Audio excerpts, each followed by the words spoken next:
सुप्रभात। Dhanbad public school राष्ट्रीय शिक्षा नीति 2020 और राष्ट्रीय पाठ्यक्रम की रूपरेखा को ध्यान में रखते हुए कहानी कहने और सुनने के महत्व से सभी को अवगत कराना चाहता है।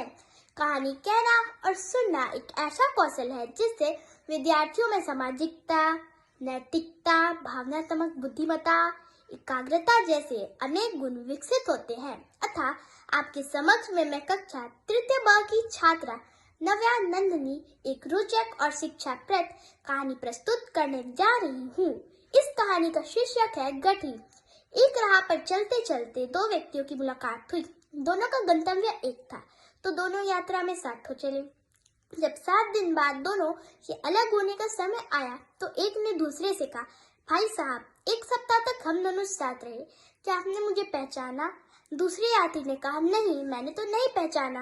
पहला यात्री बोला, महोदय, मैं एक नामी ठग हूँ, परंतु आप तो महाठग है, अब तो मेरे भी गुरु निकले। दूसरे यात्री ने कहा, कैसे?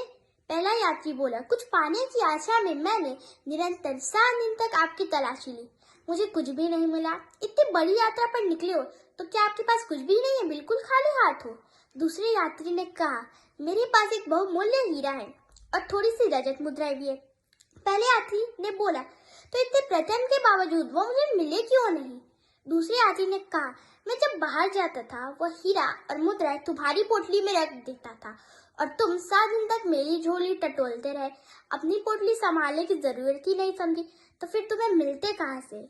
यही समस्या हर इंसान की है। आज का इंसान अपने दुख से दुखी नहीं है, बल्कि दूसरे के सुख से दुखी है, क्योंकि निगाह सदैव दूसरे की गठरी पर होती है। जिस दिन इंसान दूसरे की ताक झांक बंद कर देगा, उस क्षण सारी समस्या का समाधान हो जाएगा। धनबाद पब्लिक स्कूल आपसे आग्रह करता है कि आप भी एक कहानी पढ़ें और उसे रिकॉर्ड करें तथा अपने 10 सगे संबंधी और मित्रों को जरूर भेजें। धन्यवाद।